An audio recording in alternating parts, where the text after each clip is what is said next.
எல்லா குடும்பத்திற்கும் 10,000 ரூபாய் வழங்கப்படும் என்றும், பெண்களுக்கு மாதந்தோறும் 1000 ரூபாய் வழங்குவதை 2000 ரூபாய் வழங்கப்படும் என்றும், மகளிருக்கு தற்போது நகர பேருந்தில் கட்டணம் இல்லாமல் பயணம் செய்கின்றார்கள். இனி அதிமுக ஆட்சிக்கு பிறகு ஆண்களும் கட்டணம் இல்லாமல் நகர பேருந்தில் பயணம் செய்யலாம். வீடு இல்லாத அனைத்து ஏழை குடும்பங்களுக்கும் தரமான வீடு கட்டித் தரப்படும். அம்மா இருசக்கர வாகனம் 5 லட்சம் பேர்களுக்கு வழங்கப்படும். ஒவ்வொரு அம்மா இருசக்கர வாகனம் வாங்குவதற்கு 25,000 ரூபாய் மானியம் வழங்கப்படும். முதியோர் உதவித்தொகை 2,000 ரூபாயை உயர்த்தி வழங்கப்படும். இளைஞர்கள் மாணவர்கள் வங்கியில் வாங்கிய கடன் தள்ளுபடி செய்வதற்கான நடவடிக்கை எடுக்கப்படும். வாழ்வாதார உதவியாக ஆண்டுக்கு 3 கேஸ் சிலிண்டர் ஒவ்வொரு குடும்பத்திற்கு வழங்கப்படும்.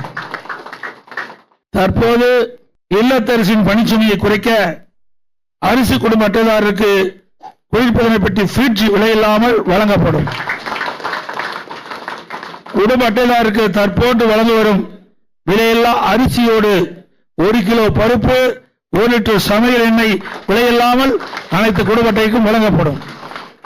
மேலும் பொது நிர்வாகம், விவசாயம், நீர்வளம், கால்நடை வளம், தொழில்துறை, மீனவர் நலன், கல்வி, மருத்துவம், தமிழ்மொழி மற்றும் பண்பாடு, மகளிர் நலன், பெண்கள் பாதுகாப்பு, தொழில், சிறு குறு மற்றும் நடுத்தர தொழில்கள், சுற்றுச்சூழல், வனம், சுற்றுலா, இளைஞர் நலன் மற்றும் வேலைவாய்ப்பு, அரசு ஊழியர், காவலர்கள், ஜவுளித்துறை மற்றும் பத்திரிகையாளர் நலன் உட்பட பல தலைப்புகளில் மொத்தம் 297 அறிவிப்புகள்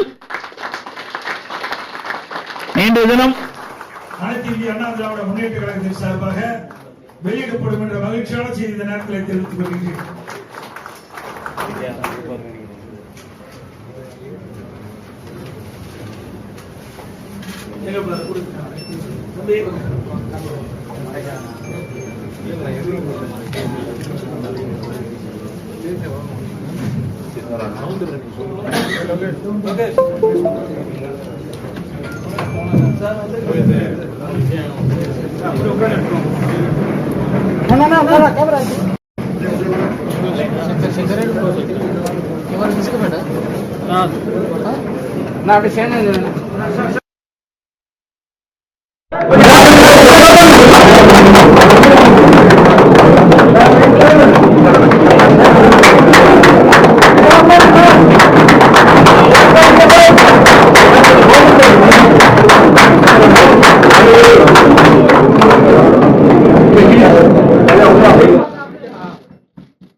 தலைமை கழகத்தால்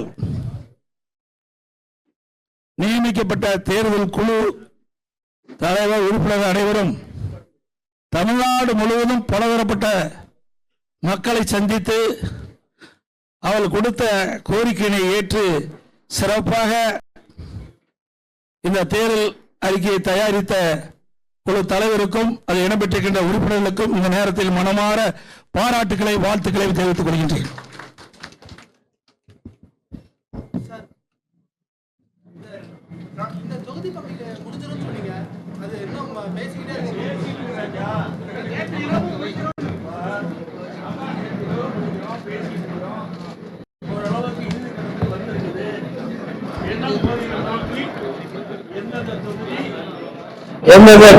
என்னுடைய கூட்டில் அங்கீகரிக்கின்ற கட்சிகளுக்கு ஏற்கனவே எந்தெந்த தொகுதி என்று நிர்ணயிக்கப்பட்டு அறிவிக்கப்பட்டிருப்பது.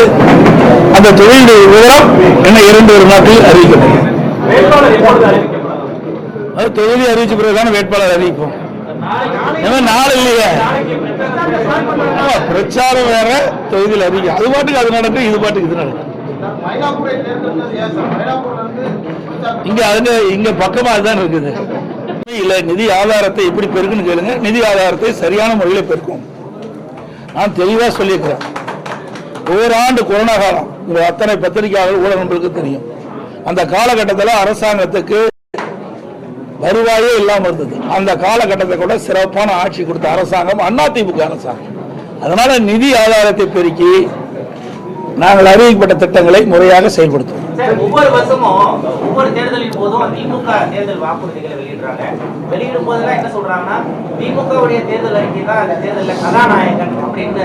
இப்ப யார் கதாநாயகன்? அனைத்து இந்திய அண்ணா திராவிட முன்னேற்ற கழகம் கதாநாயகன். அதை மாற்றக்கூடிய அளவுக்கு அதிமுகவுடைய தேர்தல் வாக்குறுதி இப்பதான் நாங்க அறிவிச்சிருக்கிறோம்ல. மாற்றது போறதுல இல்ல, மக்களுக்கு எது சரி, எந்த அறிவிப்பை கொடுத்தா மக்களிடத்துல போய் சேரும், அதனால மக்களுக்கு நன்மை கிடைக்கும் தான் பார்க்கணும். ஆனா திராவிட முன்னேற்ற கழகம் சுமார் 525 அறிவிப்புகள் வெளியிட்டன. 4இல் 1 பாக அறிவிப்பு தான் நிறைவேற்றிருக்காங்க. எஞ்சிய அறிவிப்புகள் வரைக்கும் நிறைவேற்றவே இல்லையே. அப்படி ஏற்கனவே சொல்லியிருக்கிறோம். எங்களுடைய தலைவர்கள் ஏற்கனவே நிறைவேற்றிருக்கின்றார்கள். அந்த வழியில் வந்த அம்மாவுடைய அரசும் அறிவிக்கப்படுகின்ற அறிவிப்புகள் முழுமையாக நிறைவேற்றுவதற்கு உரிய நடவடிக்கை எடுக்கும்.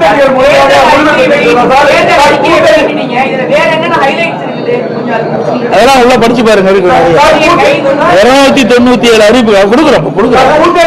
படிச்சு பார்த்துட்டு நீ கேட்க மாட்டேன்.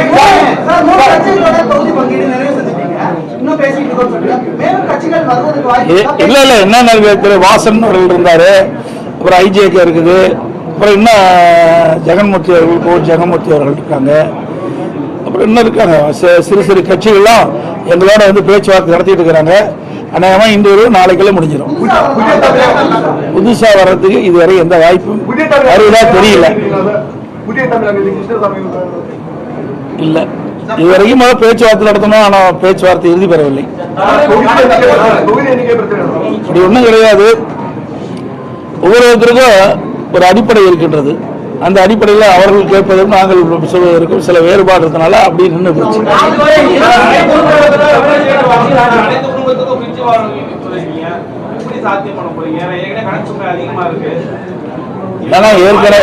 நான் ஏற்கனவே தெளிவாக சொல்லிவிட்டேன். அனைத்து இந்திய அண்ணா திராவிட முன்னேற்ற கழக அரசு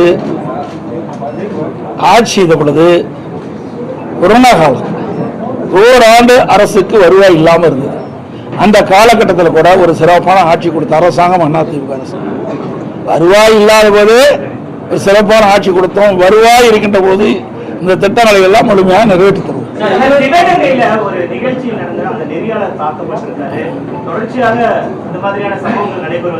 ஆமா ஆமா, அது வந்து இன்றைக்கு இல்ல, இது பல தடவை செய்தியாளர்களை வந்து திராவிட முன்னேற்ற கழகம் தாக்கப்படுவது இயல்பா இருக்குது. இது வன்மையாக கண்டிக்கத்தக்கது. எந்த பாதிப்பு ஏற்படுத்த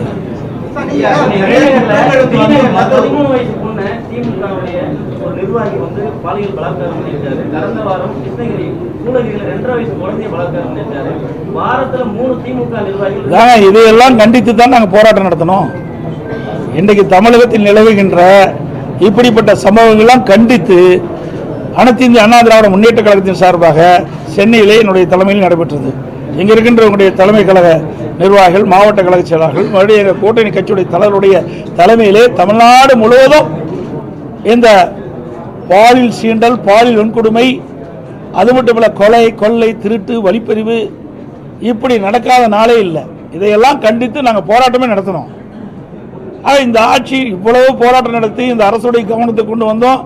ஆனால் அதை தடுத்து நிறுத்த திராணி இல்லாத அரசாங்கமாக திரு ஸ்டாலினுடைய அரசாங்கம் இருக்கு.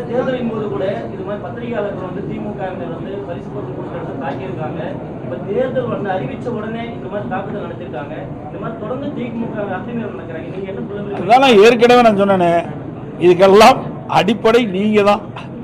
யாரும் தவறா நினைக்க கூடாது. நீங்க வந்து அவர்களை பெரிய எப்படி என்னன்னு சொல்றேன்னா, ஒண்ணுமே இல்லாதவங்கள பெருசு பண்ணி காட்டுறீங்க. அவர்கள் அது வந்து பெரிய ஆயுதமா பயன்படுத்துறாங்க. நம்ம யாரும் ஒன்றும் செய்ய முடியாது, என்ன வேணா செய்யலான்னு. தயவு செய்து அருள் கூர்ந்து பத்திரிகையாளர் ஊடக நண்பர்களும் இனியாவது உங்களை பாதுகாப்பதற்காக அவர்களுக்கு இப்படிப்பட்ட அதாவது சம்மதமே இல்லாத செய்திகள்லாம் வெளியிட்டு அவர்களை உயர்த்தாதீங்க.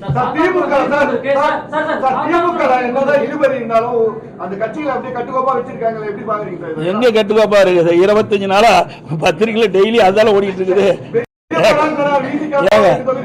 சொல்றத கேளுங்க. இது கூட்டணி எத்தனை தடவை பத்திரிகை உங்க பத்திரிகை ஊடகத்திலும் பேசிட்டு இருக்கிறீங்க.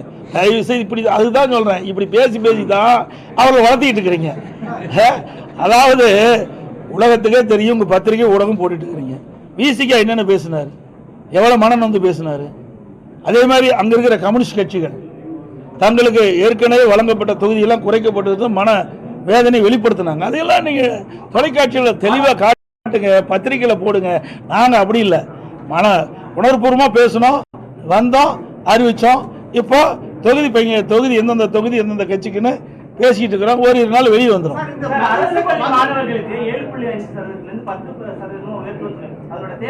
அதாவது இது பெரிய வரவேற்பு கிடைச்சிருக்குது மக்களிடத்துல. இன்றைக்கு அரசு பள்ளியில் படிக்கின்ற மாணவர்கள் பெரும்பாலும் ஏழை குடும்பத்தை சேர்ந்தவர்கள், அதோட நடுத்தர குடும்பத்தை சேர்ந்தவர்கள். அவருடைய கனவு, அந்த மாணவருடைய கனவு எப்படியாவது மருத்துவர் ஆக வேண்டும் என்று அந்த அடிப்படையில் தான் இப்பொழுது இதுவரை சுமார் 3000க்கு மேற்பட்ட மாணவர்கள் இந்த 7.5% உள் இடஒதுக்கீட்டில் இடம் கிடைச்சி இன்றைக்கு மருத்துவக் கல்வி கிடைச்சிருக்குது. இது கிராமத்திலிருந்து நகரம் வரை அரசு பள்ளியில் படிக்கின்ற மாணவர்களுக்கு ஒரு கிடைக்கப்பட்ட மிகப்பெரிய பாக்கியம்.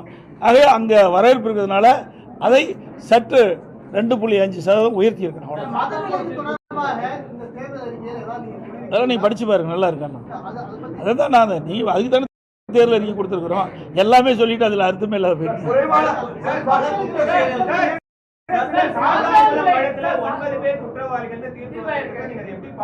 சார், நாங்க எங்களை பொறுத்த வரைக்கும், அதாவது அனைத்து இந்திய அண்ணா திராவிட முன்னேற்ற கழகத்தை பொறுத்த வரைக்கும் சட்டத்தின் ஆட்சி நடைபெற்றது. தவறு நடந்தால் அதற்கு உண்டான தண்டனை அவர்கள் பெறுகிறார்கள். இது நீதிமன்றம் வழங்கப்பட்ட தீர்ப்பு. ஆக எந்த இடத்தில் தவறு நடந்தாலும் அது தவறு தான். அதில் எந்த ஒரு மாற்று கருத்தும் கிடையாது. அதே நீதிமன்றம் விசாரிக்கப்பட்டு அதில் தவறு நடைபெற்றதாக அந்த விசாரணையில் தெரிய வந்த காரணத்தினால் நீதிமன்றம் சம்பந்தப்பட்டவர்களுக்கு தண்டனை வழங்கியிருக்கு.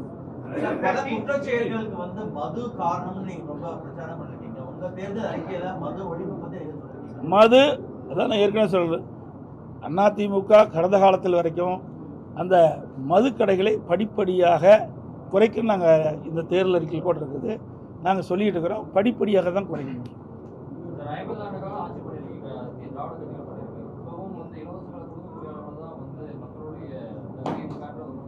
அதாவது எல்லா மக்களும் பணக்காரராக இருந்துட முடியாது. மக்களுக்கு சேவை செய்த ஒரு அரசாங்கத்தினுடைய கடமை. அதுக்காக தான் அரசாங்கத்தை மக்கள் தேர்ந்தெடுக்கிறாங்க. இருக்கின்ற சூழ்நிலையை கருத்தில் கொண்டு அவர்களுக்கு ஒரு நல்ல மகிழ்ச்சியான ஒரு வாழ்க்கை கொடுப்பதான ஒரு நல்ல அரசியலுடைய கடமை. அந்த அடிப்படையில் தான் நாங்கள் இந்த அறிவிப்பெல்லாம் கொடுத்துருக்கிறோம்.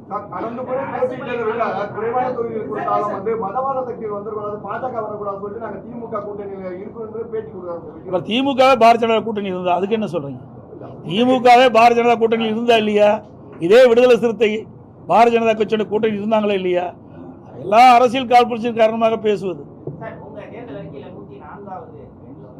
அரசு பள்ளி மாணவர்களுக்கு நீங்க கொடுத்த அந்த 7.5% வந்து 10% உயர்த்தப்படும். அதான் இப்பதான் சொன்னேன் சார். அதுதான் இப்பதானே அதுக்கு நான் பதில் கொடுத்தேன். நீங்க சரியா கவனிக்கல நினைக்கிறேன். ஏற்கனவே கிராமத்திலிருந்து நகரம் வரை அரசு பள்ளியில் படிக்கின்ற மாணவர்கள் பெரும்பாலும் ஏழை மாணவர்கள், அதாவது நடுத்தர குடும்பத்தை சேர்ந்தவர்கள். அந்த மாணவருடைய கனவு மருத்துவராக வேண்டும். அந்த கனவை நனவாக என்ற அடிப்படையில் தான் 7.5% உள்ளீடு ஒதுக்கீடை கொண்டு வந்து நடைமுறைப்படுத்தப்பட்டு இன்றைய தினம் சுமார் 3000 பேர் மருத்துவக் கல்வி கிடைச்சிருக்குது. இன்றைக்கு அந்த மக்களிடத்திலும் மாணவரிடத்திலும் மிகப்பெரிய வரவேற்பு காரணத்தில் இன்றைக்கு 2.5% உயர்த்தப்பட்டிருக்கு. மற்ற படிப்பு ஏற்கனவே அறிவிச்சிட்டாங்கல்ல. முக்கியமாக மருத்துவ படிப்பு மற்ற படிப்புல இருக்குது இல்லை, அப்போ அறிவிச்சிருக்காங்க.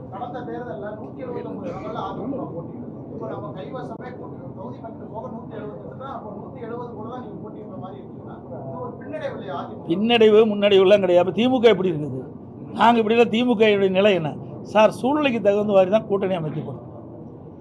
இது அதிகம் போட்டிடுறது கம்மி போட்டிடுறதெல்லாம் கிடையாது. இன்றைக்கி திமுக தலைமையில் ஒரு கூட்டணி அமைச்சிருக்காங்க. எத்தனை கட்சி இருக்குது? அப்படி பார்க்கும்போது அவங்களுக்கு எத்தனை கட்சி வரப்போகுது? எத்தனை இடத்துல அவர்கள் போட்டியிட முடியும்? அதாவது சூழ்நிலைக்கு தகுந்த மாதிரி நம்ம கூட்டணி அமைக்கிறோம். அந்தந்த கட்சிக்கு நிலை கருதி அவர்களுக்கு சட்டமன்ற இடங்கள் வழங்கப்படுகிறது, தொகுதி பங்கில் வழங்கப்படுகிறது. அதிமுக மட்டும்தான் சாதாரணமா இருக்கக்கூடிய தொண்டர்கள் வேட்பாளர்களாக வர முடியும். இந்த முறை வேட்பாளர்கள் எப்படி இருப்பாங்க? அதெல்லாம் அறிவு பின்னாடி பாருங்க. வேட்பாளர் குமாரிதான் இருப்பாங்க. அதாவது அதான் நாங்கள் வேகமாக சென்று கொண்டிருக்கின்றோம். பார்த்தீங்க, நேற்று அறிவிச்சு கொடுத்தோம், இன்னைக்கு தேர்தல் அறிக்கை வெளியிட்டுட்டோம், நாங்கள் பிரச்சாரத்தையும் தொடங்கிட்டோம். இப்பொழுது வேகமாக துரிதமாக ஏற்கனவே எங்களுடைய கூட்டணியில் அங்கமைக்கின்ற கட்சிகளெல்லாம் எத்தனை தொகுதி என்று அறிவிக்கப்பட்டு விட்டது. அந்த தொகுதியினுடைய விவரங்கள் இப்பொழுது பேச்சுவார்த்தை நடந்து கொண்டிருக்கின்றது. இதை முடிவு செய்தவுடன் உடனடியாக எங்களுடைய கூட்டணியில் அங்கமைக்கின்ற கட்சிகள் அனைத்துமே அவர் கட்சியின் சார்பாக வேட்பாளர் அறிவிக்கப்படுவார். அனைத்து உடன்களுக்கும் பத்திரிகை நண்பர்களுக்கும் நன்றி.